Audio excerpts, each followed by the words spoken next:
নমস্কার বন্ধুরা, welcome back to my channel আইলিস কিচেনে সকলকে স্বাগত জানাই। আশা করি সবাই ভালো আছো, সুস্থ আছো। আজ একটা ঠান্ডা ঠান্ডা ডেজার্ট আইটেম তোমাদের সাথে শেয়ার করছি। অনেক বাচ্চারা ফল খেতে চায় না, এরকম ফ্রুট কাস্টার্ড বানিয়ে দিলে চেটেপুটে খেয়ে নেবে। তাছাড়া সামনে গরম আসছে, এরকম ঠান্ডা ঠান্ডা একটা ডেজার্ট আইটেম পেলে আর কি চাই। খুব কম সময়ে চটপট হয়েও যায় আর ফলটাও খাওয়া হয়ে যায়। তাহলে চলো আজকে এই প্রসেসটা শুরু করা যাক। ফ্রুট কাস্টার্ড করতে আমি প্রথমে গ্যাসে দুধটা বসিয়ে নিয়েছি। আমি পুরো 1 লিটার দুধ নিয়েছি। সেটাকে একটু জাল দিয়ে প্রথমে আমি তুলে নিয়েছিলাম 1 কাপ মতন, কারণ কাস্টার্ড পাউডারটাকে তো গুলতে হবে, সেটা গরম দুধে হবে না। তুলে নিয়েছিলাম, আবার জাল দিচ্ছি। এবার এই দুধে আমি কিছুটা গুঁড়ো দুধ দিয়ে দেবো, এতে না টেক্সচারটা খুব ভালো আসে, প্লাস একটু দুধটা ঘন হয়ে যায়। দিয়ে দিলাম, ভালো করে মিশিয়ে নেব। এবার এতে প্রয়োজন মতন আমি চিনি দিয়ে দেবো। ধরুন 1/2 কাপ মতন চিনি দিলাম, কারণ গুঁড়ো দুধও একটুখানি মিষ্টি, তারপরে ফল পড়বে, খুব মিষ্টি না হলেও হবে। 1/2 কাপ মতন চিনি দিয়ে দিলাম। এবার আমি কাস্টার্ড পাউডার নিয়েছি, এতে যে দুধটা আমি ঠান্ডা করে রেখেছিলাম তুলে, সেটা দিয়ে এই পাউডারটাকে আমি গুলে নেব। এই কাস্টার্ড পাউডারটা কিন্তু ঠান্ডা দুধেই গুলতে হবে। ভালো করে আমি গুলে নিচ্ছি। এবার আমি এই যে গুলে রাখলাম কাস্টার্ড পাউডারটা দুধে, সেটা এবার এর মধ্যে দিয়ে দেবো।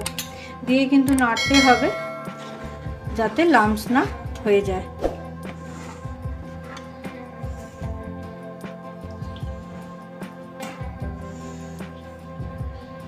কন্টিনিউয়াস কিন্তু নাড়তে হবে যাতে তলাটাও না লেগে যায়। দেখুন আস্তে আস্তে ভারী হয়ে যাবে। আমার ভিডিওটা আজকে ভালো লাগলে একটা লাইক করে দেবেন। একটা লাইক কিন্তু অনেকটা ইন্সপায়ার করে আমাকে। আর যদি বেশি ভালো লাগে বন্ধুবান্ধব ফ্যামিলির সাথে অনেক অনেক করে শেয়ার করে দেবেন। আর যদি আমার চ্যানেলে আজকে নতুন বন্ধু হয়ে থাকেন, যদি ভিডিও ভালো লাগে সাবস্ক্রাইব করে প্লিজ পাশে থাকবেন। সাবস্ক্রাইব করার পর পাশে যে বেল আইকনটা আছে সেটা কিন্তু অল করতে ভুলবেন না, তাহলে যখন যা ভিডিও দেবো সেই মুহূর্তে আপনাদের কাছে পৌঁছে যাবে। এটাকে একটু ভালো করে আমি নাড়িয়ে দেবো, আর কনস্ট্যান্ট কিন্তু নাড়িয়ে যেতে হবে যাতে তলায় না লেগে যায়, লাম্পস না পড়ে যায়। আর আরেকটা হয়, যখন কাস্টার্ড ঠান্ডা হতে আরম্ভ করে ওপরে কিন্তু সর পড়তে আরম্ভ করে, সেই সরটা পড়লে ভালো লাগবে না।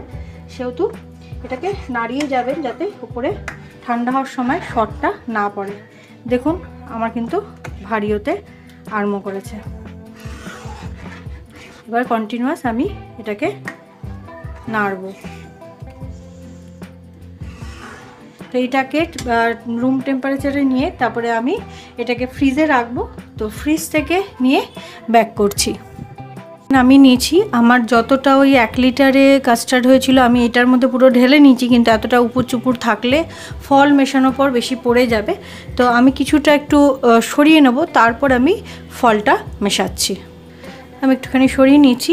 আমি নিয়েছি আপেল কুচি নিয়েছি, কলা নিয়েছি, সবুজ আঙুর নিয়েছি আর কালো আঙুর নিয়েছি, আর এখানে আমি বেদানা ছাড়িয়ে রেখেছি। এবার এটা আমার প্রয়োজন মতন আমি সব এর মধ্যে মিশিয়ে দিচ্ছি। যা গরম পড়েছে, এটা বানিয়ে খাবেন, সত্যিই কিন্তু খুব ভালো লাগবে। আর বাচ্চারা অনেকেই আছে যে ফল খেতে চায় না, খুব মানে মাদের কাছে শুনি আমি যে বাচ্চারা একদম ফল খেতে চায় না। তো এইভাবে বানিয়ে দেবেন, আমার মনে হয় না ওরা এই খেতে চাইবে না। তো এই করে এইরকমভাবে ফল দিয়ে একটু বানিয়ে দেবেন, ওরা কিন্তু খুব খুশি হয়ে খাবে এবং ফলটাও যাবে, দুধটাও যাবে। বেদানাটা মিশিয়ে নিচ্ছি।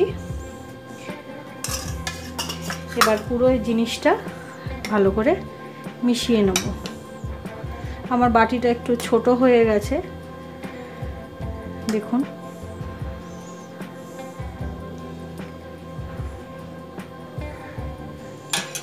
তো ওপর থেকে একটু আমি ছড়িয়ে দেবো। এটা বানান, সত্যি কিন্তু খেতে খুব ভালো লাগে, বাচ্চাদেরও ভালো লাগে, বড়োদেরও ভালো লাগে। আর যা গরম পড়ছে, একটুখানি এরকম কাস্টার্ড বানিয়ে খেলে কিন্তু ফলটাও খাওয়া হয়, প্লাস পেটটাও ঠান্ডা হয়।